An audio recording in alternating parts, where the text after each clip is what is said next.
আপনি কয়েকদিন আগে বিমস্টেক সম্মেলনে যখন নরেন্দ্র মোদী গেলেন থাইল্যান্ডে, আমরা দেখলাম যে থাইল্যান্ডে খুব ঘটা করে সেখানে খুব সুন্দর করে রামায়ণ করা হলো, পালন করা হলো। শুধু থাইল্যান্ড নয়, ইন্দোনেশিয়া, বিভিন্ন জায়গাতে সেখানে রামের বড় মূর্তি রয়েছে, শ্রীরামচন্দ্রের।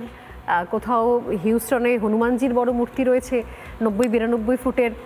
তো শ্রীরামচন্দ্র সারা দেশের বিভিন্ন জায়গায় তার ব্যাপ্তি আমরা দেখতে পাচ্ছি। শুধুমাত্র অদ্ভুত রকমভাবে ভারতবর্ষে মনে হচ্ছে যেন শ্রীরামচন্দ্রের হয়ে কথা বললে বোধহয় আমাদের নাম্বার কমে যাবে, বোধহয় বিজেপির নাম্বার বেড়ে যাবে। এটা অদ্ভুত বিষয়, এবং এই নিয়ে যারা কথা বলছে তাদেরকেও সহজে একটা রাজনীতির ব্র্যাকেটের মধ্যে ফেলে দেয়। আমার মনে হয় কি আপনাকে এই ধরনের কথা শুনতে হচ্ছে বোধহয়। আসলে হ্যাঁ, নাম্বার কমে যাবে, এটা কথা ঠিক। দারুণ কথাটা বলা হয়েছে যে আমরা যদি রাম সম্পর্কে কিছু বলি তাহলে এক পক্ষের নাম্বার কমে যাবে আর এক পক্ষের নাম্বার বেড়ে যাবে। আপনি ভেবে দেখুন, সারা পশ্চিমবাংলা শুনছে কথাটি যে এক পক্ষের নাম্বার বেড়ে যাবে, এক পক্ষের নাম্বার কমে যাবে। যদি রামের প্রচার হয়ে যায়, রাম মর্যাদা যদি আমাদের সমাজ, দেশ, রাষ্ট্রে আসে, তাহলে আমাদের রাজ্যটা সত্যিই বদলে যাবে। আর বদলানোর জন্যই চেষ্টা চলছে। আমরা যারা সনাতন ধর্মের এই বিশুদ্ধ পরম্পরায় আছি, তারা বারবার আমাদের এটাই প্রয়াস যে সকলের হৃদয়ে যেন রামচরিত্র, রাম মর্যাদা প্রতিষ্ঠা হয়।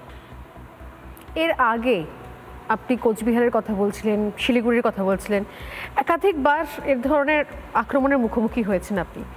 অনেকে বলছেন যে বাকি তো অনেক রয়েছে, অনেকেই কীর্তন করছেন, ভাগবত পাঠ করছেন, কই তাদের ওপর তো কোনো আক্রমণ আসছে না, তাহলে হিরণ্ময় প্রভুর ওপর কেন বারবার আসছেন? কি উত্তর দেবেন তার জন্য? উত্তর এটাই, আমি যখন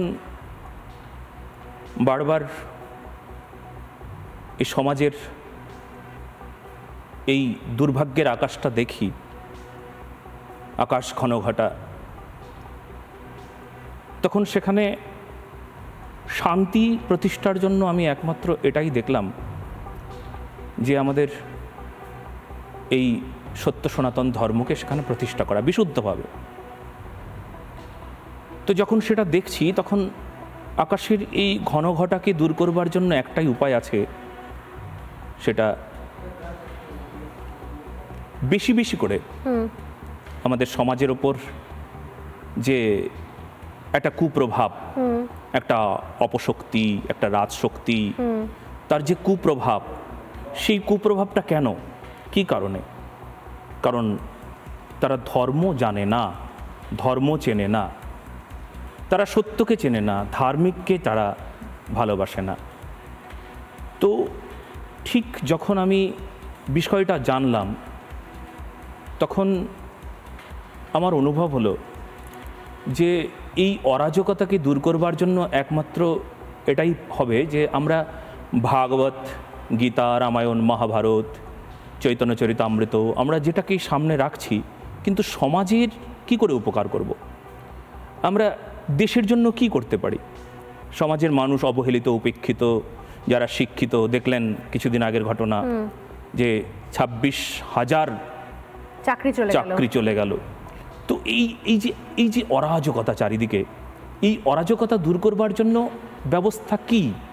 আমাদের ধর্ম কি বলে? সনাতন বার্তা কি দেয়? তো আমি বিভিন্ন জায়গায় গিয়ে যখন ধর্মের প্রচার করি, সত্যের সপক্ষে বলি, যখন দেশপ্রেমের সপক্ষে বলি, তখন সেখানে বারবার আমি সমস্যার শিকার হই। কেন হই? কারণ আমার মুখে যেন সত্য মানায় না। একজন ধার্মিক সত্য কথা বলবে, তার মুখে সত্য মানায় না, সেই জন্য বারবার আমি সমস্যার শিকার হই। নানা ধরনের কন্টেন্ট দেখার জন্য লাইক করুন, শেয়ার করুন আমাদের ফেসবুক পেজ, সাবস্ক্রাইব করুন আমাদের ইউটিউব চ্যানেল। পাশাপাশি অন্যান্য ব্রেকিং নিউজের জন্য অবশ্যই চোখ রাখুন রিপাবলিক বাংলায়।